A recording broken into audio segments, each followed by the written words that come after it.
So good day everyone. So my name is Carlo Pinaranda from BSC1C. So I'm the reporters of Group 6. So our lesson for today it is about a memorandum. So as we goes on with our topic memorandum, so first is we're gonna be dealing the definition. Second is the advantage. The third is the characteristics. The fourth is the purposes, and the fifth is the parts. So Miss Oprel will take the spot as our first reporter. Good day, everyone. My name is Mikey Uprel, and I am the first reporter of Group 6. And our topic for this day is all about memorandum. Do you have any idea what memorandum is? Well, if you don't have, I'll give you some. So memorandum, everyone, is from a Latin word memorari.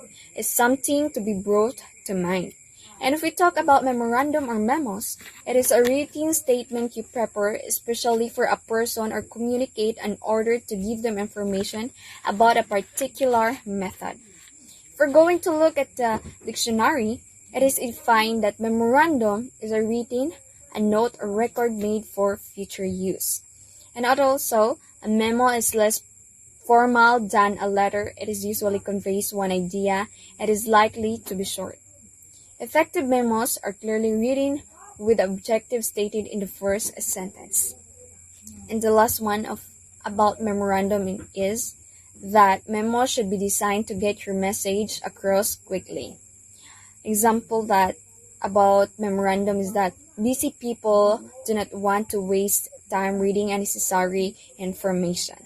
So now let's discuss the advantages of memos. The first one is quick and convenient.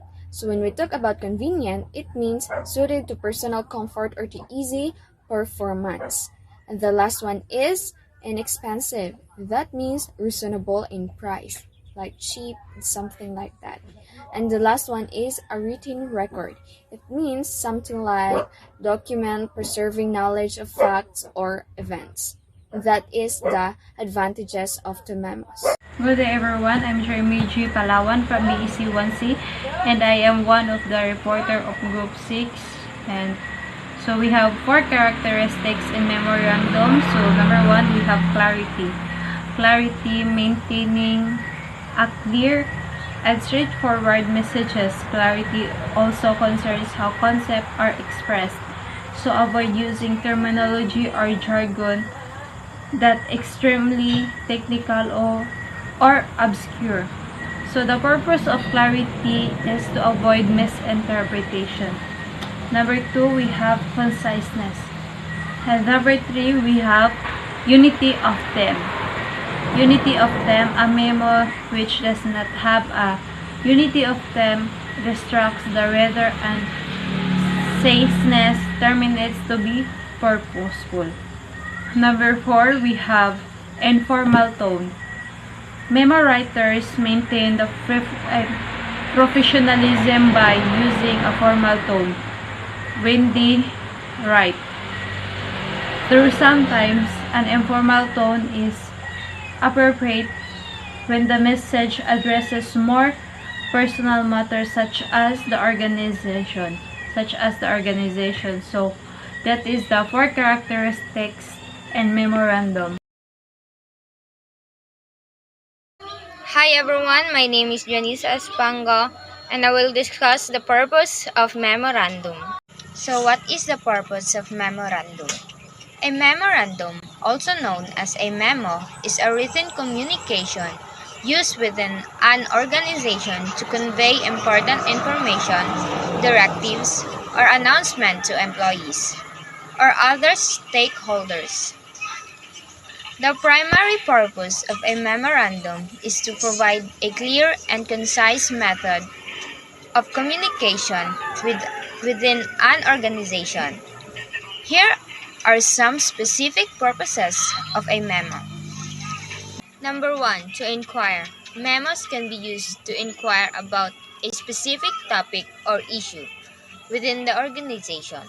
For example, a memo might be sent to ask for clarification, a policy, or to request information from another department.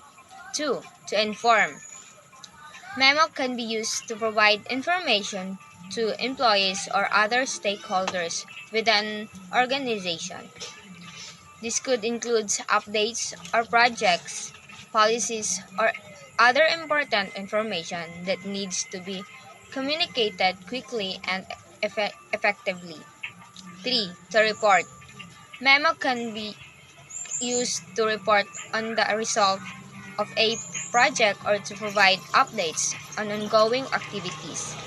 This can help keep stakeholders informed and can also be used to document progress or achievements. Number 4. To remind.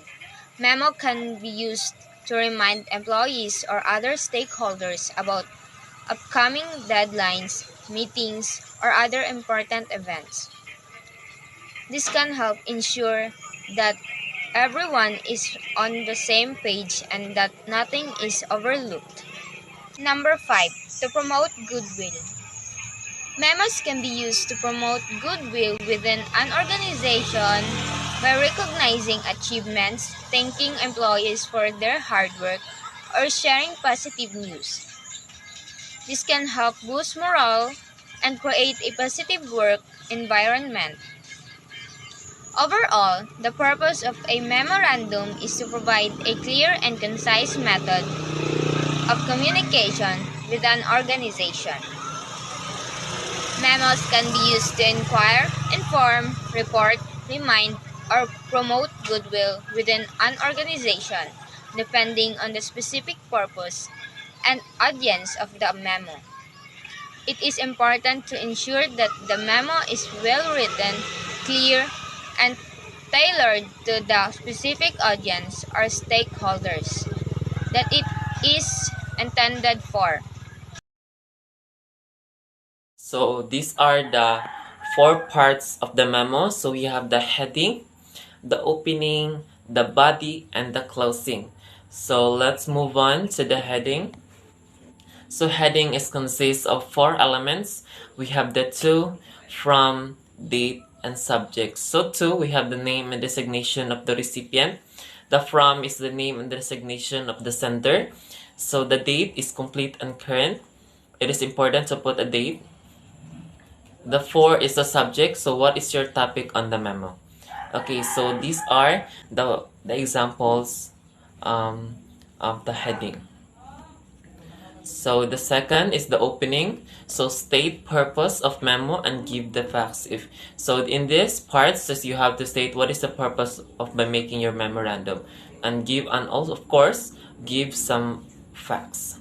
Okay, so let's move on to the body. So the body of the memorandum is single spaced. So the body of the memo contains the message of the memo. So it describes and explains and discusses the central idea of the memo and includes all the details that support the sender's idea. So by making a memorandum, in this part is you have to explain and discuss the central idea of your memo. So it should be clear and concise so that there is no miscommunication in your documents.